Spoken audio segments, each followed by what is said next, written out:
오늘은 뉴친스 페스티벌로 진행하고 있습니다.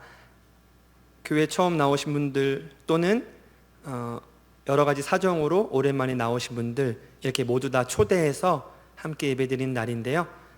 그런 의미에서 우리 좌우 앞에 있는 분들과 이렇게 인사하겠습니다. 만나서 반갑습니다.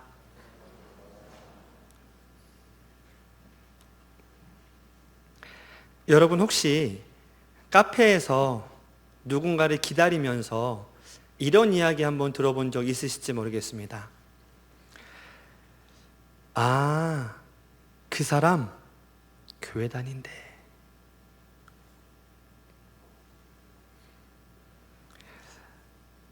누군가를 이야기하는데 그 사람이 교회 다니는데 그런데 별로 안 좋은 거죠. 그래서 교회 다닌대. 이런 말 들어보셨습니까? 이처럼 현대 사회에서 기독교인이라는 이유로 불편한 시선을 견뎌야 할 때가 있는데요. 기독교가 왜 싫은지 이야기를 들어보면 상당 부분 이해가 되기도 합니다만 때로는 단지 기독교인이라는 그 하나만으로 혐오의 대상이 될 때도 분명히 있는 것 같아서 안타까운 요즘입니다. 아무튼 이런 사회적 분위기는 우리 기독교인들을 더욱 위축시킬 수 있는데요. 이 오늘 본문의 배경이 되는 초대교회 때는 사실 오늘날 이때보다 더 심하면 심했지 덜하지는 않았다는 것입니다. 오늘 본문은 하나님의 사랑이라는 주제를 가지고 이야기하는데요. 본문 속 시대에 있었던 이 초대교회 성도들, 그들은 많은 사람에게 공격받고 핍박을 받았습니다. 오늘날 우리가 교회 다닌다고 해서 막 때리거나 감옥에 가두거나 그러진 않은데 이 당시에는 목숨을 빼앗을 정도였죠. 이 로마 제국 시대에 이 기독교인들이 박해를 받았던 이유가 다양한데요. 기독교는 하나님이라는 유일신을 믿는 모습이 이 로마 황제에게는 참 눈에 거슬리는 것이었고, 또 하층민을 미혹하고 반란을 꾀한다는 그런 혐의를 받기도 했습니다. 심지어는 이 성만찬, 세례식 이런 것들을 오해하는 바람에 기독교인들이 사람을 잡아먹는다, 이런 정말 황당무계한 그런 극심한 혐오감이 조장될 때가 있었습니다. 예수 믿는다는 이유로 옥에 갇히고 매질을 당하고 사자밥이 되기도 했는데요. 오늘날로서는 이 상상할 수 없는 그런 잔인한 방법들이 많은 기독교인들을 순교로 몰았습니다. 이처럼 이 믿는 자들은 세상 살면서 강한 적들로부터 이 감당하기 힘든 그런 공격을 받을 때가 분명히 오는데요. 과연 이러할 때 우리가 어떻게 할 것인가? 우리는 이러한 상황에서 어떻게 이것을 극복할 것인가? 이럴 때 우리가 떠올려야 할 것이 이제 있다는 말씀인데요. 그것은 바로 오늘 본문에서 이야기하는 주제, 하나님의 사랑입니다. 여러분, 하나님의 사랑, 이것은 도대체 어떤 사랑일까요? 오늘 본문에는 하나님께서 우리를 사랑하신다는 강력한 증거를 말씀하고 있는데 32절을 한번 읽어보겠습니다. 제가 읽어드립니다. 자기 아들을 아끼지 아니하시고 우리 모든 사람을 위하여 내주시니가 어찌 그 아들과 함께 모든 것을 우리에게 주시지 아니하겠느냐. 오늘 본문의 앞절인데요. 하나님의 사랑은 당신의 아들 예수 그리스도를 우리에게 주셨다는 것으로 확정이 됐습니다. 예수님 자체가 하나님께서 우리를 사랑하신다는 그런 결정적 증거인데요. 로마서 5장 8절입니다. 우리가 아직 죄인 되었을 때에 그리스도께서 우리를 위하여 죽으심으로 하나님께서 우리에 대한 자기의 사랑을 확증하셨느니라. 2024년 6월, 그러니까 지금으로부터 11개월 전이 되겠네요. 얼마 전의 일입니다. 약 1년 전에 이 미 항공우주국 나사에 소속된 우주비행사 부치 윌모어와 수니 윌리엄스, 이 두 사람이 10일간의 단기 임무 수행을 위해서 우주로 나갔습니다. 그런데 이 10일 만에 지구로 돌아올 줄 알았던 이 두 사람이 우주 캡슐 스타라이너에 이 추진체에 문제가 생기는 바람에 귀환을 못합니다. 이 문제가 쉽사리 해결되면 좋겠는데 그렇게 되지 않아서 결국 두 사람은 우주 정거장에서 286일, 무려 9개월의 시간을 머무르게 됐습니다. 한번 생각해 보십시오. 준비도 없이, 그것도 그냥 지구가 아니라 우주라는 곳에서 아무런 대비 없이 9개월이라니 참 얼마나 힘들었을까요? 심지어 다시 지구로 귀환할 수 있을지 모를지 하는 그 시간을 하루 이틀도 아니고 9개월을 보낸 것입니다. 대체 어떻게 버틸 수 있었을까? 궁금하잖아요. 그래서 이 기자들이 이제 인터뷰를 했습니다. 이 윌모어에게 극한의 조건과 지구로의 귀환이 지금 안 될 수도 있다는 이 상황을 통해서 당신은 어떤 교훈을 얻었습니까? 그랬더니 윌모어가 이렇게 대답했습니다. 나는 예수 그리스도에 대한 믿음으로 견뎌냈습니다. 정확히는 제가 읽어드리겠습니다. 우주로의 제 여정은 도전으로 가득 차 있었지만 어려운 순간이 오자 하나님에 대한 믿음만이 저희 유일한 힘이 되었습니다. 제 감정은 신앙과 연결되어 있고 제 신앙은 나의 주님이자 구세주이신 예수님께 연결되어 있습니다. 저는 예수님을 믿음으로 어떤 상황 속에서도 만족할 수 있었습니다. 제 임무는 과학적 목적으로 출발했지만 영적 성장의 여정으로 마무리되었습니다.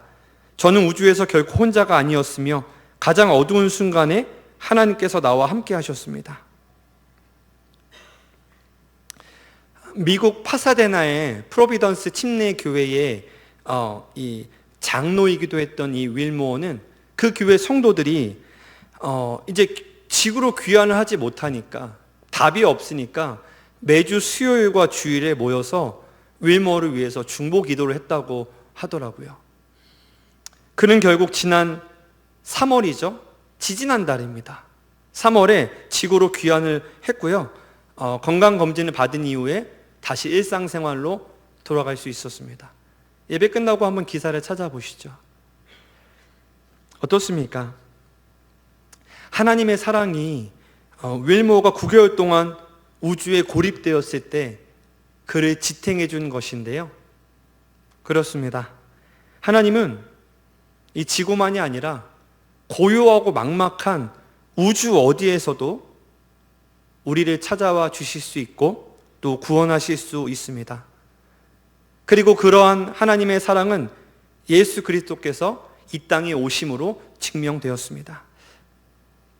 저와 여러분이 죄인이었을 때, 죄가 뭔지도 모르고 그 결과가 어떤 건지도 모르고 죄를 막 먹고 마셨던 그때 하나님은 우리의 죄를 위해서 예수님을 보내주셨지요.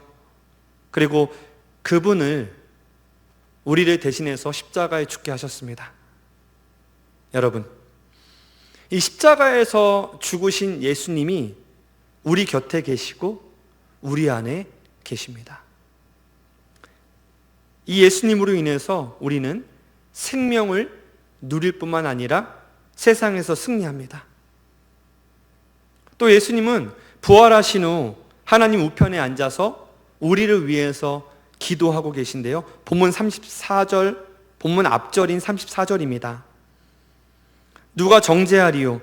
죽으실 뿐 아니라 다시 살아나신 이는 그리스도 예수시니 그는 하나님 우편에 계신 자요 우리를 위하여 간구하시는 자시니라. 예수님의 역사하심과 그분의 우리를 향한 기도가 있기 때문에 우리는 불확실한 상황 속에서도 승리를 확신할 수 있는 것입니다. 내가 나를 바라보며 승리를 확신하는 것이 아니라 나는 부족하지만 내 안에 계시는 하나님을 바라보고 확신하는 겁니다. 세상은 수많은 역경을 우리에게 던지면서 우리를 흔듭니다. 오늘 본문에도 보면 바울이 언급하는 역경들이 많이 나오잖아요. 환난, 곤고, 기근, 박해, 사망, 정말 많습니다. 어그러진 이 세상에서 역경은 질병이나 돈의 위기 같은 다양한 모습으로 다가오는데요. 이런 위기가 찾아올 때 더욱 우리를 고통스럽게 만드는 것은 다름 아닌 관계의 단절입니다. 윌머어도 우주에서 9개월 동안 고립과 관계 단절로 매우 힘들었을 것이고, 또 우리도 몇 해 전만 해도 이 코로나라는 질병 때문에 그것을 통해 경험한 것이 바로 사실 사회적, 정서적 고립이지요. 그러나 그럼에도 우리를 의롭다고 하시는 하나님으로 인해서 우리는 안전합니다. 본문 앞선 33절입니다. 누가 능히 하나님께서 택하신 자들을 고발하리요? 의롭다 하신 이는 하나님이시니. 하나님은 예수님을 통해서 여러분을 의롭다 하십니다. 따라서 우리는 세상과 사탄의 고소 고발에 무너지지 않습니다. 자, 한번 우리가 법정에 있다고 한번 생각해 보겠습니다. 여러분이 지금 법정에 서 있습니다. 사탄이 검사입니다. 그래서 이 사탄이 여러분이 지은 온갖 죄를, 그 죄목을 가지고 여러분을 고소합니다. 하나님, 아무개 저 청년 이런 죄를 지어서 저 사람 이런 벌을 받아야 됩니다. 하나님, 저 자매, 저 형제 이런 죄를 지어서 저 사람 이런 벌을 받아야 됩니다. 검사가 되어서 사탄이 여러분을 고소합니다. 증거도 명확하고 증인도 너무나 많습니다. 그런데 판사이신 하나님께서 이렇게 얘기하는 거죠. 무죄.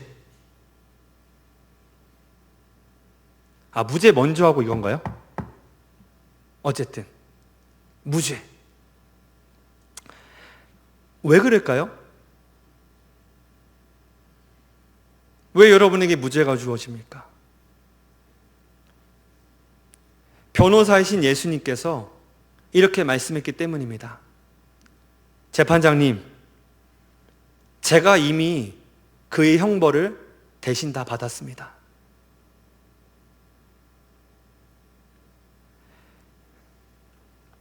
또 예수님은 우리에게 내어주신 하나님의 사랑은 우리가 그 어떤 환경에 처하더라도 변함이 없다는 것입니다. 하나님은 이 모든 상황 속에서 한결같은 사랑으로 우리를 돌보십니다. 여러분, 하나님께서 우리를 사랑하시기로 결단한 것은 우리가 가진 어떤 조건 때문이 아닙니다. 예수 안에 들어온 모든 사람은 하나님의 자녀로서 마땅히 하나님의 사랑을 누리게 되는 거거든요. 따라서 본문 38절과 39절은 이렇게 말씀합니다.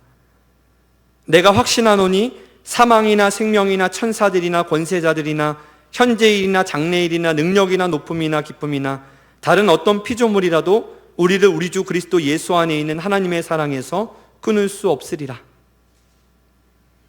바울은 지금 확신하고 있습니다. 첫 문장인 내가 확신하노니는 헬라어로 수동태면서 완료형인데요. 이것은 내가 이미 확신을 당했다, 이런 뜻입니다. 바울은 자신의 의지가 아니라 하나님에 의해서 이미 확신을 얻었다고 말하는 것입니다. 하나님이 주시는 확신입니다. 또 이 구절에 나오는 높음이란 단어는 헬라어로 휘프소마고요. 또 기쁨이란 단어는 바도스인데 이 두 개의 단어 모두 천문학에 쓰이던 용어입니다. 당시 사람들은 높은 곳에 있는 별이나 깊은 하늘이 이 인간의 운명을 결정한다고 믿었거든요. 그런데 본문 39절은 이런 운명론적인 사고관을 뒤집어서 그 어떤 것도 하나님의 사랑에서 우리를 끊을 수 없다, 이렇게 말씀하는 겁니다. 아마 바울의 심정으로는 이보다 더한 것들을 다 열거하고 싶었을 것입니다. 사망과 생명, 현재와 장래, 높음과 깊음에 대해서 한번 생각해 보실까요? 사망은 지옥 밑바닥이고 생명은 하늘에 있는 천국입니다. 자, 그 사이에 얼마나 많은 것들이 있겠습니까? 현재와 장래도 이 끝에서 저 끝으로 떨어져 있는데 그 사이에 얼마나 많은 시련과 고난들이 담겨 있겠습니까? 마찬가지로 높음과 깊음 사이에도 무수한 문제가 담겨 있을 것입니다. 그러나 이 모든 것이 또 어떤 피조물이라도 우리를 하나님의 사랑으로부터 끊어낼 수가 없다라고 성경은 말씀합니다. 그 어떤 존재도, 심지어 사망도 창조주 하나님으로부터 우리를 갈라내지 못한다는 건데요. 어떻습니까? 이 사실이 여러분에게 고백되어진다면 안심해도 되겠죠. 불안해할 필요가 없겠죠. 걱정이 필요 없을 것입니다. 우리가 예수님 안에 있다면, 내가 예수님 안에 있다는 확신이 내게 주어졌다면 그 어떤 것도 나를 하나님의 사랑에서 끊어낼 수 없다. 이 사실을 우리가 믿어야 할 것입니다. 웃음의 분량이 곧 행복의 분량이라는 말이 있습니다. 들어보셨나요? 웃음의 분량이 행복의 분량이다. 여러분 요즘 웃고 사시나요? 지금 이 순간 웃을 수 있는 이유가 있으십니까? 어쩌면 인생이 너무 힘들어서 웃음을 잃어버렸을지도 모르겠습니다. 하지만 하나님의 사랑은 우리를 웃게 만든다는 것이죠. 미국의 심리학자 윌리엄 프라이 박사의 연구에 따르면 사람이 마음의 기쁨을 가지고 한 번 크게 웃을 때 평소 움직이지 않던 근육 230개 이상이 움직인다고 하더라고요. 또 사람이 1분 동안 마음껏 웃으면 10분 동안 에어로빅, 조깅, 자전거를 탈 때 일어나는 긍정적인 변화가 몸에서 일어난다고 합니다. 그런데요, 이거 별거 아닙니다. 더 놀라운 것은 하나님을 믿는 사람들은 항상 기뻐하라, 쉬지 말고 기도하라, 범사에 감사하라는 말씀처럼 기쁨의 명령을 이미 받았다는 겁니다. 그리고 우리는 그 명령을 수행할 수 있는 사람들이라는 겁니다. 그렇게 하나님은 우리로 하여금 기쁨을 누리시게 하시는 분이십니다. 말씀을 맺습니다. 사랑하는 중곡동교회 청년 여러분, 우리가 극복하지 못할 어려움과 고난은 없습니다. 왜냐하면 하나님께서 여러분을 사랑으로 붙잡으시고 예수 그리스도께서 지금도 여러분을 위해서 하나님 오른편에 앉아서 여러분을 위해 기도하시기 때문입니다. 우리는 환난 가운데 있더라도 그 가운데에 임하는 하나님의 사랑과 위로를 경험할 수 있는데요. 특별히 이 자리에 초대되신 우리 모든 뉴친스 분들도 예수님을 믿으심으로 이런 하나님의 사랑과 위로를 꼭 경험했으면 좋겠습니다. 물론 이미 믿은 여러분은 말할 것도 없고요. 현재 우리는 정치 경제적으로 매우 힘든 시기를 보내고 있습니다. 또 개인적으로도 여러 어려움이 있으실 거예요. 제가 수많은 청년을 만나봤지만 문제가 없는 청년은 단 한 명도 만나보지 못했습니다. 어떻게든 문제는 하나씩 다 가지고 있더라고요. 없어 보여도 그 문제를 회피할 뿐이지 짚어보면 얼마든지 문제는 하나 이상씩 다 가지고 있는 것을 보았습니다. 그런데 사실 그게 나쁜 게 아니죠. 너무나 자연스러운 것이죠. 여러분, 그렇게 어려움이 다 있으실 텐데요. 그러나 넉넉히 이 길이라는 하나님의 말씀이 여러분 가운데 확신되어지기를 바랍니다. 하나님의 사랑 안에 여러분이 거하셔서 그 모든 어려움이 지나가기를 묵묵히 기도하며 여러분 자신의 영혼을 보호하시기 바랍니다. 이것이 극복하지 못할 것만 같은 나에게 다가온 큰 고난 앞에서 내가 취해야 할 바른 자세인 줄로 믿으시고 그 믿음과 그 자세로 새롭게 시작되는 이번 한 주간도 청년 여러분 모두 파이팅 하실 수 있기를 주의 이름으로 간절히 축원합니다.